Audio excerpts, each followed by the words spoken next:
Kaya ang ating unang tanong ngayon, Brother Toto, ano ba 'tong creed na tinatawag? Bakit tinatawag silang creed at anong kahalagahan nito? Ang creed po, ito po ay formal statement of Christian beliefs na summarized version po, no, hindi comprehensive, of what early Christian believed, created to combat heresies and define orthodoxy. Yan po pala ang napakahalagang papel kung bakit may creed. Kaya pala, bilang Christians, ang mga Orthodox Christians, kagaya natin, binibigyang halaga natin itong creed. Kung ano yung mga unang statement o expression of belief, no? Ng mga early Christian. Kasi, para makita natin kung paano po nagtuloy-tuloy na nag-survive ang katotohanan na unang tinanggap no ng mga apostol, bago sila mamatay, ipinasa sa kanilang mga disciples. Ito na nga yung mga apostolic fathers na tinatawag natin, o pre-Nicene o ante-Nicene father or apostolic fathers. Kaya apostolic fathers, kasi po, malapit sila sa time ng apostol. Iba yung mga estudyante, disciple pa ng mga apostol. So, ang purpose po pala ng creed, hindi lang basta sasabihin nila kung ano yung pinaka-core at essential doctrine na pininiwalaan nila noon na pinagkakaisahan, kundi para labanan ang mga maling aral na nag-i-exist at para ma-define at ma-explain kung ano ang tamang aral. Yun ang ibig sabihin ng define orthodoxy. Kaya wala pong masama, Brother Toto, na magkaroon tayo ng creed. Kasi dyan po na-preserve ang katotohanan o ang turo na pinaniniwalaan na ng mga Kristiyano noon na Bible alone.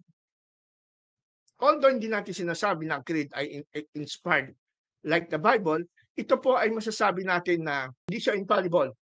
This is the fallible expression of those people who died for their faith, of those people who early received the teachings of the apostle outside the Bible. So, wala pong masama, mga kapatid, mga kaibigan, na tayo po ay bumasa at maniwala sa credo na pininiwalaan noon. At sabi pa rito, saan po ba nakapokus ang core doctrines, fundamental beliefs ng mga Christians noon, nung panahon after the apostles? They focus on the core doctrines, kagaya ng Trinity, Christ's death and resurrection, and the gospel. Diyan lang po umiikot yung core essential teachings na mababasa sa mga creeds, not external rituals or old covenant laws, kagaya ng Sabbath, yung pagkain ng karumal-dumal o hindi. No? So, dyan pa lang, malinaw na makikita natin na yung mga grupo ng pananampalataya nagpapakilalang kay Kristo daw at sila ang katotohanan, delikado na. Dahil yung pinaniniwalaan ng karamihan na mga nagpapakilalang sila yung remnant church, sila lamang ang tunay na iglesia sa huling araw, kung ikukumpara mo yung doktrina nila, ang dami mga bagong aral na wala sa Bible at wala sa pinaniniwalaan ng mga Christian as they understand it before. Naniniwala ako, Brother Toto, na itong mga apostolic fathers na ito, ginabayan din ng Holy Spirit ng Panginoon. Dahil nangako ang Panginoon sa John, sabi niya, But the Counselor, the Holy Spirit, whom the Father will send in my name, will teach you all things and remind you of everything I have told you. John 14:26 CSB.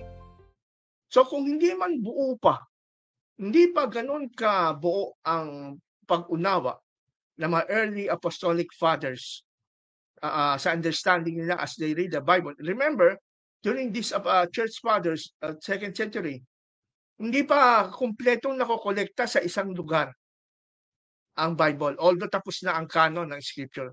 Tapos na po at nakilala na kung anong nilalaman ng Old Testament at New Testament. Buo na po ang Biblia. Kaya lang, hindi pa ganun karami ang kopya ng Bible na na-distribute throughout the church, the Christian church around the world.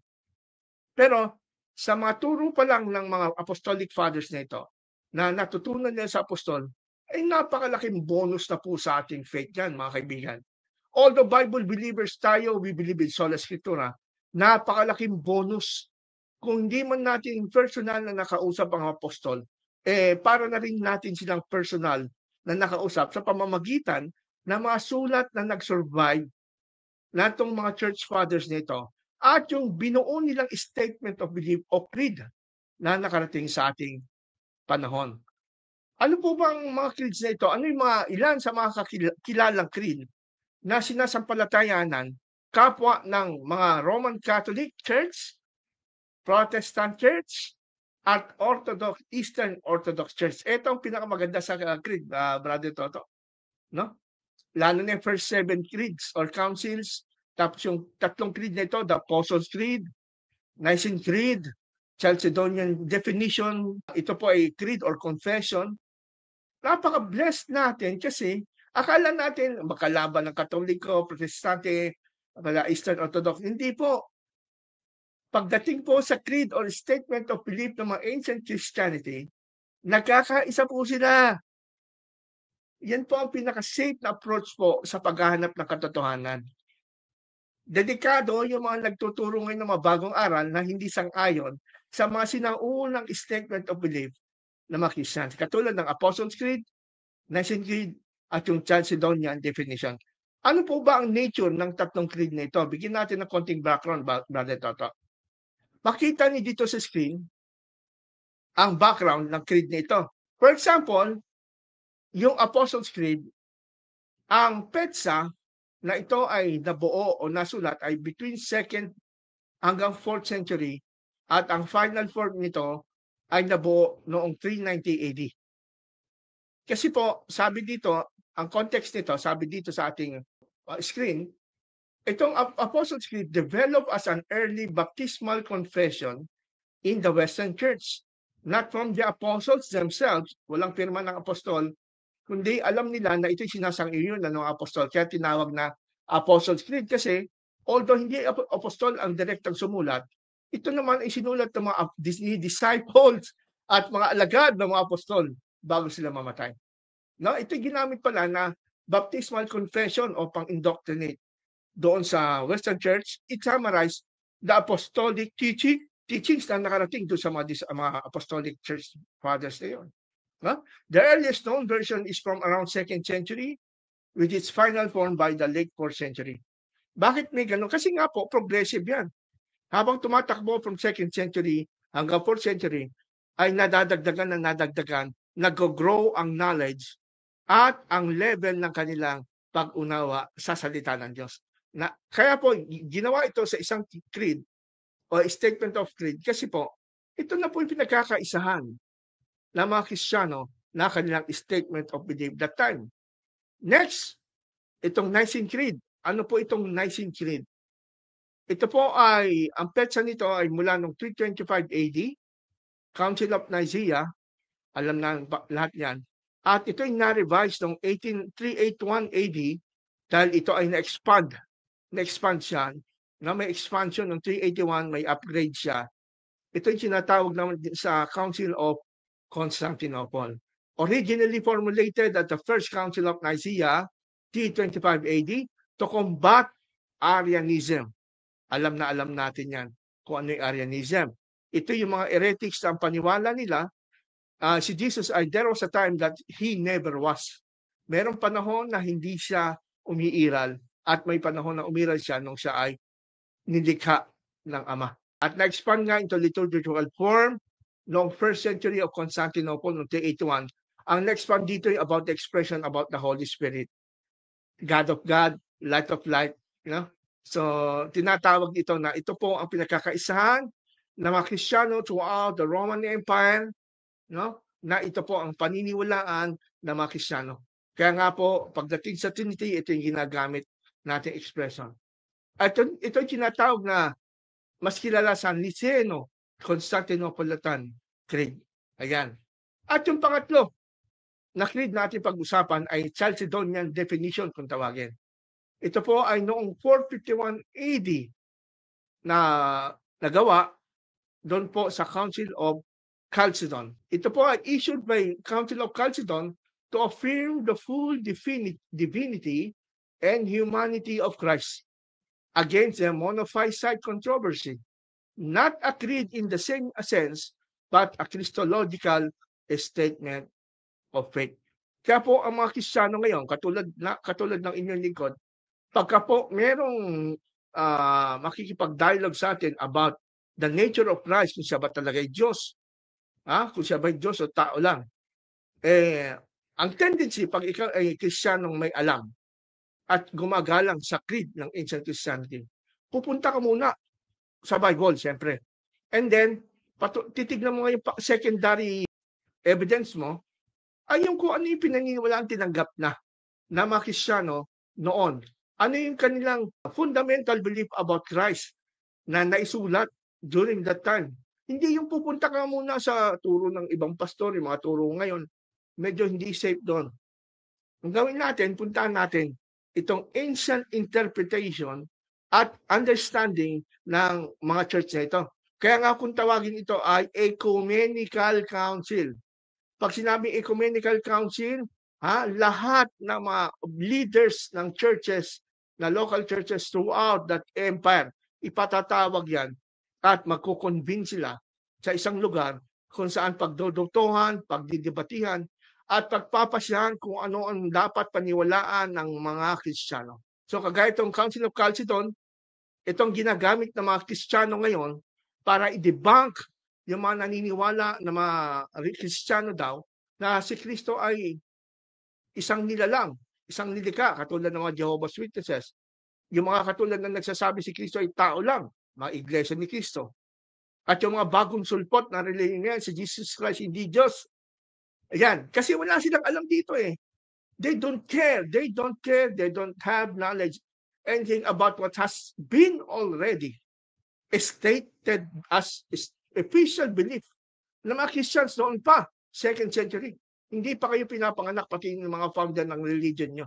Maging si Ellen White, kung si Ellen White ay nagbasa lang naman nito at kinilala ng mga early founders ng Adventism, kung ano na ang statement of belief ng mga Kristiyano, hindi sila magiging kulto. Hindi na ituturo na si Kristo ay isa lamang anghel na may simula, hindi eternal. Hindi na ituturo na ang Diyos ay tatlong Diyos. Ba't nagkaganon-ganon tong mga Seventh-day Adventists? Kasi nga po, they don't care about the early Christian statement of belief. Kaya naging kulto sila. So ang tanong natin ngayon, what core beliefs do the creeds address?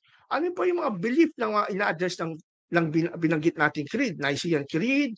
Ano ba yan ang kanilang core belief? Essential doctrine na kanilang sinusuportahan. Kasama po doon Sabat? Kasama ba Sabat, Ten Commandments, pagkain ng baboy, investigative judgment? Wala akong kasama doon. So ulitin natin. Number 1, Apostles' Creed. Ano po ang central issue na pinag-usapan during this time?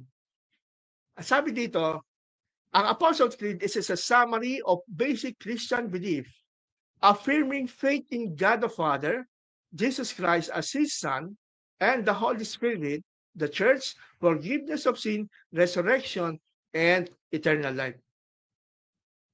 Meron ba ka bang nabasa dyan na kailangan magsabat? Kailangan sumunod sa 10 utos? Kailangan hindi kumain ng baboy? Kailangan maniwala sa investigative judgment? Kailangan maniwala may propeta ang church nyo? Wala. Ngayon na lang yan sa panahon natin. Ngayon na lang yan yung mga tao na nagsasabing yan daw dapat ang paniwalaan natin, magsabat tayo. Wala pong alam sa church history yan. Wala po silang pagrespeto sa mga sinaunang statement of belief ng mga early Christian na tinuruan mismo ng mga apostol. Ang kinikilala lang nitong mga statement of belief, kagaya ng mga Seventh-day Adventists, yung kanilang 28 fundamental belief. Kaya kawawa po yung mga naloloko ng mga pastor ng Seventh-day Adventists at mga scholar nyo. Kawawa yung mga member. Kasi ang mga member, siyempre, alam nilang pastor sila, ng church sila. Ang mga member, oo lang ng oo. Hindi na alam ng mga member na niloloko lang sila ng mga pastor nila at mga layman. Kaya, purihin ng Panginoon, mayroong programang Investigating Adventism. Kasi nire-reveal namin talaga kung ano yung original na turo na pininiwalaan ng mga early apostolic fathers, ng mga estudyante, ng mga apostol. Biruin mo yan. Etong si Ellen White, Joseph Bates, si James White, na asawa ni Ellen White, naturuan ba na apostol yan? Hindi. Naturuan ng false apostles. Kaya kung ano-anong pinagsasabing doktrina, kailangan ng investigative judgment, 1844. Kristo ay anghel. Ang Diyos ay tatlo. Tritheism. Yan tuloy yung sinasabi. Kaya ngayon, yung mga members sa ating panahon, siyempre, naniniwala yun sa sinasabi ng pastor na akala na totoo. Yun ang problema. Pero dapat maintindihan ng mga members na meron pong alternative na turo bukod dyan sa turo ng Seventh-day Adventist. Ang alternative at pinaka-safe na direksyon sa paghahanap ng katotohanan ay hanapin mo muna yung mga unang naturuan ng mga apostol na hindi na isulat na sa Bible kasi history na yan eh. Ito itulong ko na lang po sa inyo. Huwag na kayo maniwala sa amin, kahit wag kayo maniwala. Binibigyan ko na lang kayo ng guide. Paano ho magiging safe na kayo hindi maging biktima ng mga kulto? Kahit anong religion, kahit yung mga kulto ngayon na Mormons, INC, JW, yan eh, kung hindi sana, kung yung mga tao sana, familiar at nire-respeto, itong mga ancient statement of faith na mga tinuruan ng mga apostol, ng mga apostolic fathers, hindi na sana magkakaroon ng mga kulto eh. Hindi na sana kami mag-e-effort na ganito, na tuturuan pa kayo ngayon kung paano umiwas at lumabas dyan sa kulto. Kaya huwag kayo magagalit po, mga kaibigan, kung kami nagsasabi ng ganito. Kasi totoo lang sinasabi namin, may basehan po kami. Dahil mahal namin po namin kayo, mga kaibigan. So, eto ngayon ang magandang tanong. Ang magandang tanong ngayong gabi, does the Bible support the ancient Christian creeds? Ayun. Sinusuportahan ba ng Bible itong Nicene Creed, Apostolic Creed, Apostles' Creed, at Chalcedon? Well, obviously, oo. Kasi unang-una, ang basihan na ginamit ng mga bumuo ng mga creed statement of belief nito noon sa panahon pa, after the apostles, Bible ang basis nila. Kaya po nabuo yung mga teachings na pinaniniwalaan nila at nilagay nila bilang statement of faith. Ay, ito ba'y nabuo? Itong mga creed nito, ang basis nila is scripture. Kaya po nagkaroon sila ng statement of belief. At walang masama dyan kasi kahit ang mga Seventh-day Adventist, sinasabi nila, sa pagbuo ng kanilang 28 fundamental belief, nakabase din ito sa scripture. Kaya kung meron namang ang Seventh-day Adventist na 28 fundamental belief, ito lamang daw, ayon mismo sa kanila mga experts, yung 28 fundamental belief ay ito po ay hindi fallible na expression at summary ng kanilang paniniwala batay sa naunawaan nila sa pag-aaral ng Bible. Yan po ang statement of belief o creed. Ganon din po. Kala nyo ba kayo lang ang nakaisip ng statement of belief, mga Seventh-day Adventists? Hindi po. Almost 2,000 years bago pa magkaroon ng Seventh-day Adventist. Yung mga tinuruan ng apostol, tingin nyo ba, naging bobo yung mga yan? Hindi. Apostol na mismo, direkta, personally. Natutunan na, katulad si Polycarp, Ignatius. Tinuruan sila kung anong dapat paniwalaan. At tinuruan din naman nila yung kanilang mga disciple. At yung disciple nila, tinuruan din yung mga susunod na disciple. Hanggang sa sila isinulat na nila ito sa isang creed or statement of belief na mababasa natin ngayon sa Apostles' Creed, Nicene Creed, Chalcedonian definition. Kaya huwag kayong maniniwala sa mga pastor nyong peke na sinasabi, hindi, Bible lang tayo. Huwag kayong maniniwala sa mga creed. Alam nyo, red flag yan. Pag ganyan po ang pastor nyo, may tinatago yung pastor nyo. May tinatago. Kasi meron siya mga aral na alam niya na hindi sinusuportahan ng mga ancient creed nito. Yun lang naman yun. Katulad ng mga mahal nating Seventh-day Adventist. Kaya yung mga pastor nyo, dinidiscourage kayo na huwag maniwala sa creed. Bible lamang. Naku, hindi po totoo yun. Hindi po, scam po yun, mga kapatid. Scam. Scam po yun. Sasabihin ng Adventist, mamaya babasahin natin, wala kaming creed, kundi Bible lamang ang aming creed. Naku, selling point lang yun. Salesman talk po ang tawag doon. Salesman talk para bilhin ninyo yung kanilang produkto.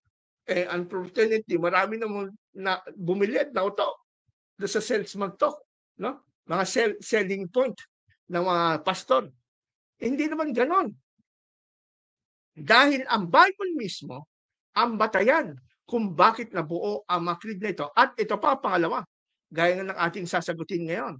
Sinusuportahan ng Bible ang creed dahil ang Bible mismo, listen to this, mga batid, ang iyong hawak na Biblia mismo ay naglalaman ng 6 na statement of belief or creed na mga sinaunang Kristiyano nung buhay pa ang mga apostol.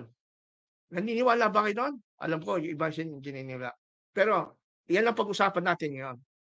Na, ang Bible natin, lalo na sa New Testament, ay naglalaman ng mga creed or statement of belief na ginamit at ginawa ng mga apostol at kanilang kinote, sinipi sa kanilang mga sulat. Ito po ang mga early Christian creeds na makikita sa New Testament. Iisa-isay natin itong 6 na talata nito.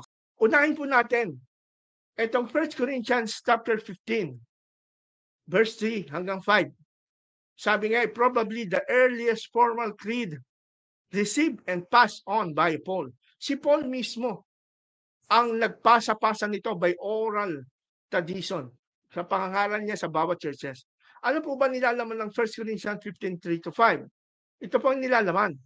For I delivered to you as of first importance what I also received, that Christ died for our sins in accordance with the scriptures, that he was buried and that he was raised on the third day in accordance with the scriptures, and that he appeared to Cephas, then to the 12.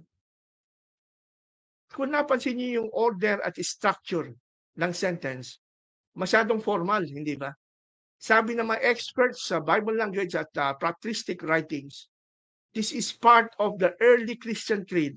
Ang gap lang between Apostle Paul at nung ito ay isulat is, sabi ng ibang scholar, is about 20 years lang.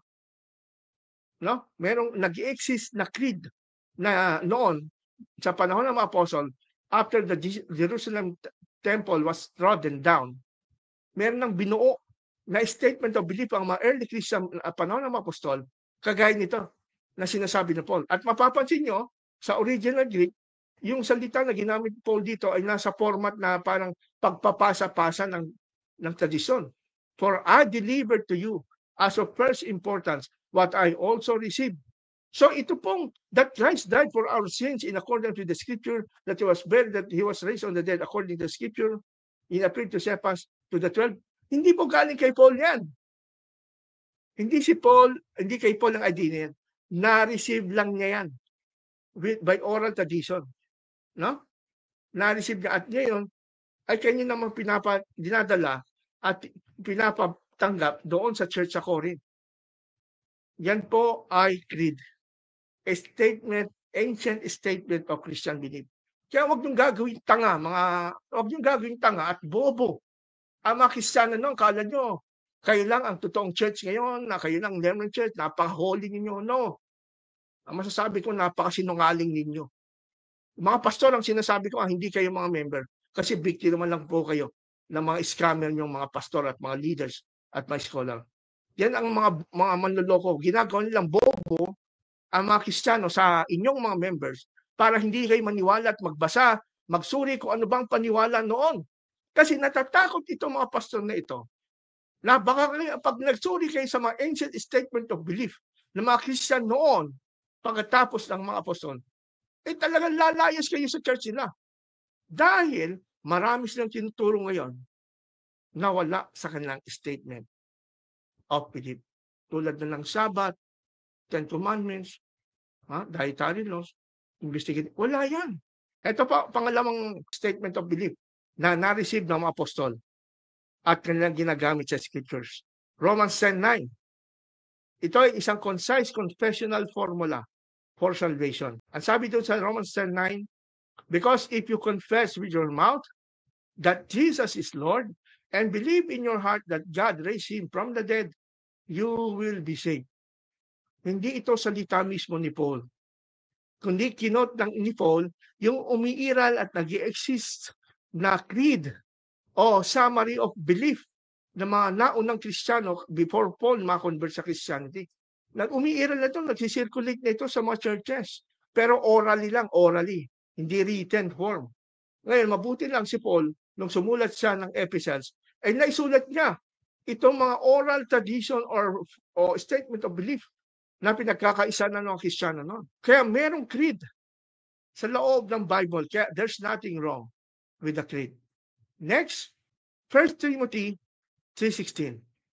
Ito is likely an early Christian hymn or confession about Christ. Sabi ng mga Bible scholar, malamang ito ay isang Christian hymn o awit ng mga Kristiyano noon. Lyrics ito ng worship song na ginagamit ng mga Kristiyano noon sa panahon ng mga apostol sa iba-ibang local churches doon na pinapangaralan niya. Ano yung awit ng mga Kristiyano ito? Great indeed, we confess, is the mystery of godliness. He was manifested in the flesh, vindicated by the Spirit, seen by angels, proclaimed among the nations, believed on in the world, take up in glory.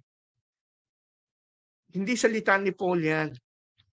Sinipi lang yan ni Paul when he wrote this letter to Timothy.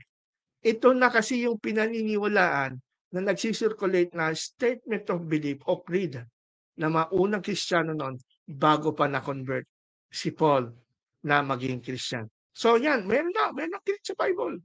Next, Philippians 2:6-11. Likely an early Christian hymn or confession about Christian. Pareho. Maring ito ginagamit din na awit, may tono siguro ito. Di ba, pagka tayo minsan, mga pastor, nagsisermon, lalagyan natin tono minsan yung mga Bible verse. Ito yung sinasabi sa Philippians.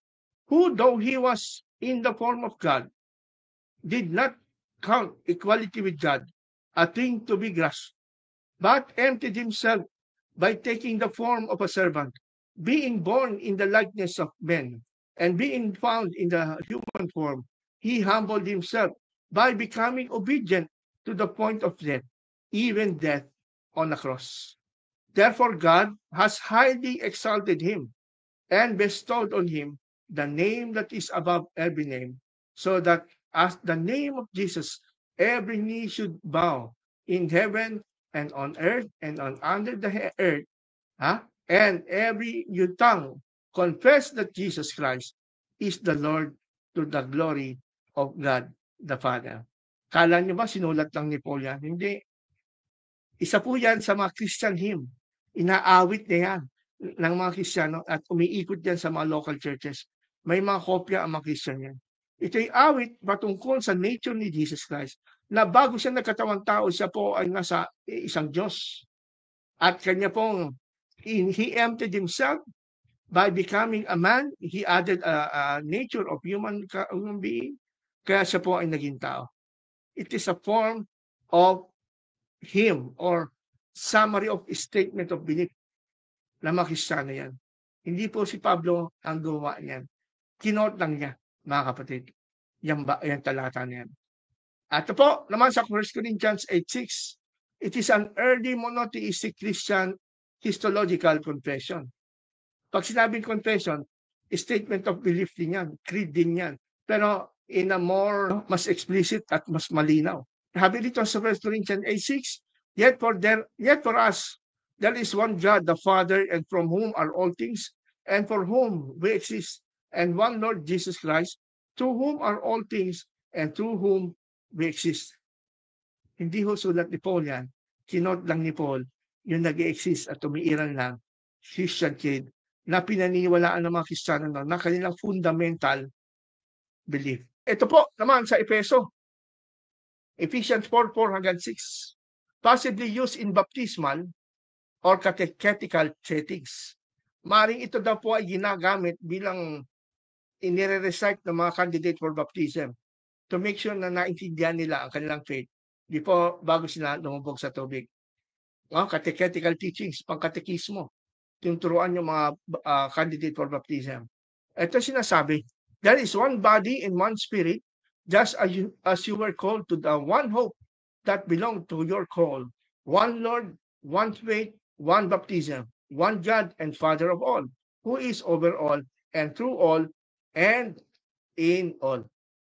That is a statement of faith. That is a creed that can be found inside our Bible, particularly from the writings of the apostles. So yun po yung mga ilang example, no, ng mga Bible verse na pang-debunk doon sa mga pastor nyo na ayaw kayong pabasahin at ayaw kayong paniwalain sa mga ancient Christian creed na pinaniniwalaan mula noon ng mga Christian hanggang ngayon. Kaya ayaw kayong pabasahin ng mga pastor nyo kasi mabibisyo nyo at mahalata nyo sila na ang turo nila ay labas na sa mga sinaunang pinaniniwalaan ng mga Kristiyano. Kaya no wonder, iba-iba mga doktrina nyo ngayon. Katulad sa Seventh-day Adventist, ang Trinity na lang yung ibang-iba. Ibang-iba. Kesa sa mga paliwanag ng Trinity. Ang Jesus Christ ng Adventist ngayon, ibang-iba. Ibang-iba. Ang salvation ng Adventist ngayon, ibang-iba rin. They have to add 10 Commandments. They have to add the Sabbath. They have to add investigative judgment. That is a man-made teachings na wala sa paniwala ng mga apostol. Kung di kayo naniniwala sa mga creed at mga statement of belief ng mga apostol, itapon nyo na, sunugin nyo na rin yung volumes ng SDA Bible Commentary. Binibentahan kayo ng SDA Bible Commentary kasi andun yung paliwanag ng mga pastor nyo sa mga Bible text, verse by verse.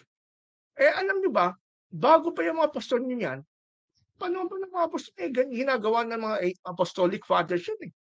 Napakaraming commentary sa Bible ng mga estudyante at disciple ng apostol nun. Ba't di muna yun ang pag-aralan nyo? Kasi sila ang pinakamalapit sa katotohanan. Sila yung mismo nakapag-aral, tinuruan ng mga apostol. Sila yung nakapakinig sa aral ng mga apostol, ng mga bata pa sila. Kaya po, kung gusto nyo talagang maging safe kayo, kung maging sigurado kayo na tama ang sinamahan nyo, dapat yung pastor nyo, nire-respeto niya yung mga ancient Christian creeds at yung mga writings ng mga apostolic fathers. Hindi kami, Bible lang kami, mga peke ho yan. Hindi ganyan ang meaning ng sola scriptura. Pag sinabing sola scriptura, the Bible is the final authority to as a resource natin. Final, yun ang magsasabi kung anong tama at mali. Final and primary. Yung mga church fathers, yung mga creeds, hindi po yan final. Kasi hindi naman inspired yan mga yan. Pero makakaw tayo ng idea sa mga summary of belief na yan. At kung sasamahan pa natin ng scripture, of course, scripture ang ating primary basis, magiging safe po tayo sa ating paniwala. Hindi kagaya sa panahon natin, ang daming napapaniwala, mga fake na pastor, mga salesman, na itong bagong aral, itong bagong turo. Katulad sa Seventh-day Adventist, may Sunday law. Ang Sabbath ay dapat pangilin seal of God. Wala ho yan. Hindi kasama sa core teachings at core belief ng mga apostol. Yung mga yan, mga kapatid. No?